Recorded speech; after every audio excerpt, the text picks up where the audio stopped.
What is the song about? Describe the scene. What happened before this scene to lead the moment? The songs.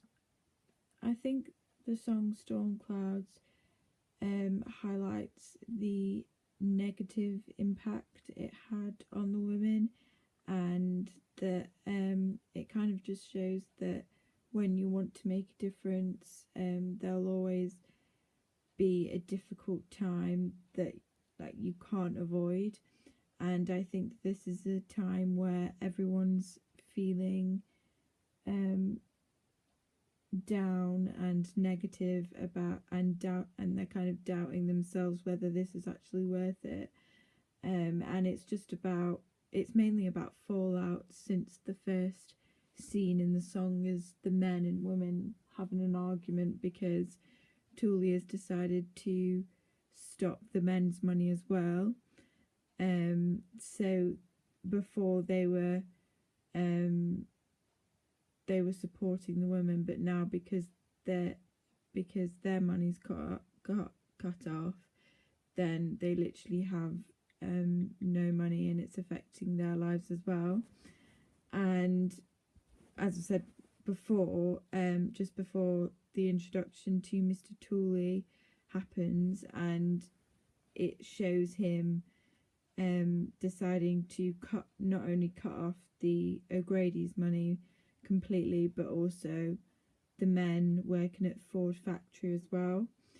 And so this is when they literally have no money, and it kind of, and an example of this is when the kids come to Rita and say that some men have taken the TV because they're unable to pay for their license, for the TV license, because that's how poor they are at the moment. So everyone's feeling really negative.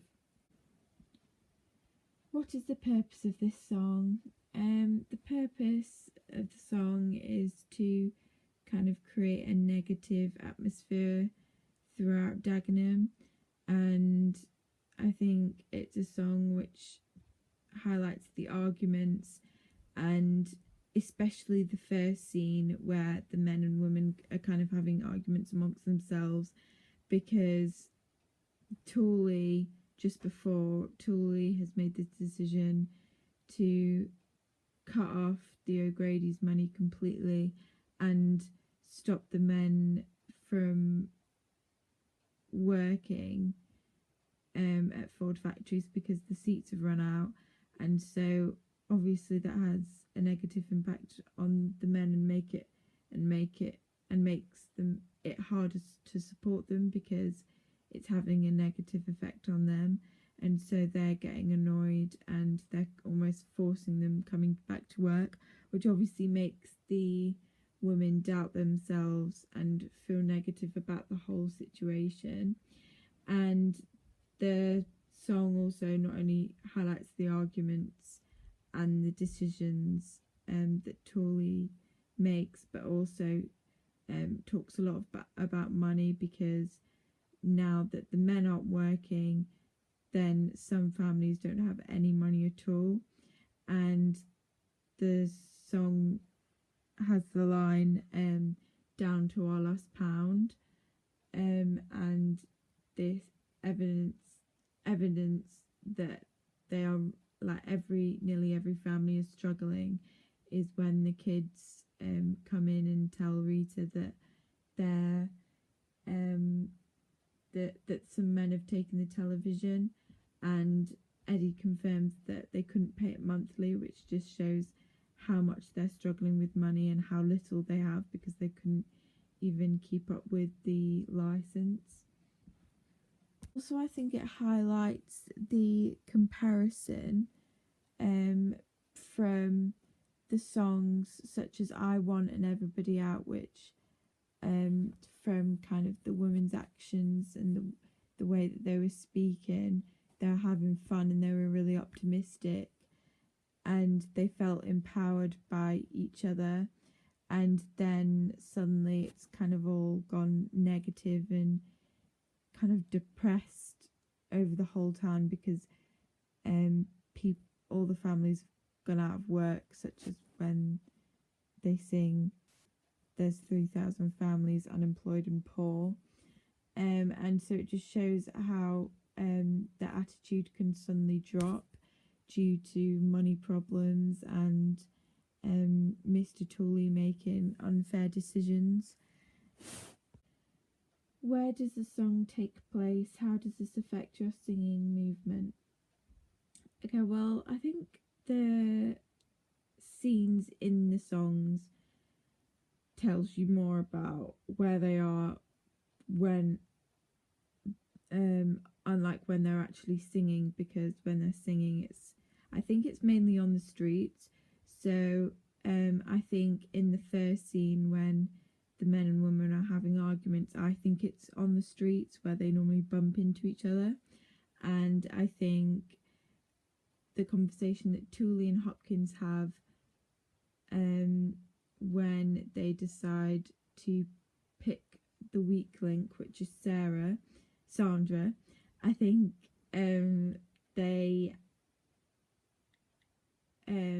they're in the Hopkins office, and when the kids come to tell Rita that they couldn't, that the men took the television away, I think they were obviously in their home. And when Hopkins, Tooley and Lisa have their meal, it's obviously at the Hopkins household in the dining room.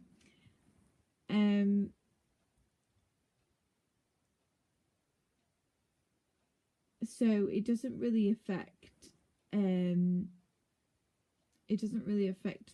singing, especially through my part, because normally in each scene I'm just talking and not singing. But obviously at the end when we all come on stage and sing, I kind of imagined, because the way that we were standing, it was as if I was trying to get through to Mr. Hopkins at home. But once I realised that he doesn't listen to me and that he's not helping at all, that's when I turn and I face the women. And I kind of think that I'd probably go out on the streets and kind of support them and show that I actually care.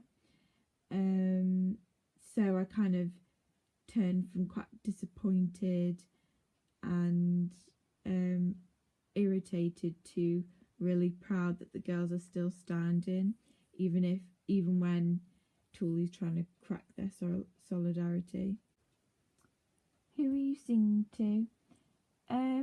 Normally when we're actually singing and not performing any of the scenes, I think we're singing to the audience, because we're telling them what kind of negative situations we had to go through before we actually succeeded. So we're singing to the audience, and then obviously in the scenes the audience can clearly tell who we're talking to because of the characters. Who or what are you singing about? So I think we're mainly singing about how little money we've got, because that's like the most negative impact, especially because money is the reason why the men are finding it so difficult to support the women, because it's having a negative impact on them, because their money's been cut off too. And that's why the men who were quite positive at the start now want the women to come back to work. And so it might show like a few tears in people's relationships, because obviously back then if a woman decided to go on strike, then it would affect the husband's pay as well. So it could it obviously had negative impact on couples, and obviously an example of this is Rita and Eddie. And then I think we're kind of directing it almost at Tooley, because he made the decision that the men, after these amount of seats,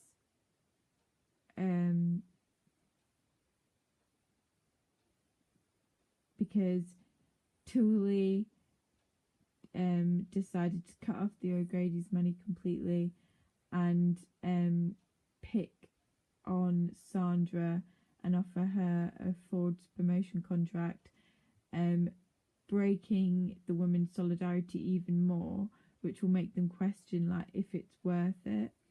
And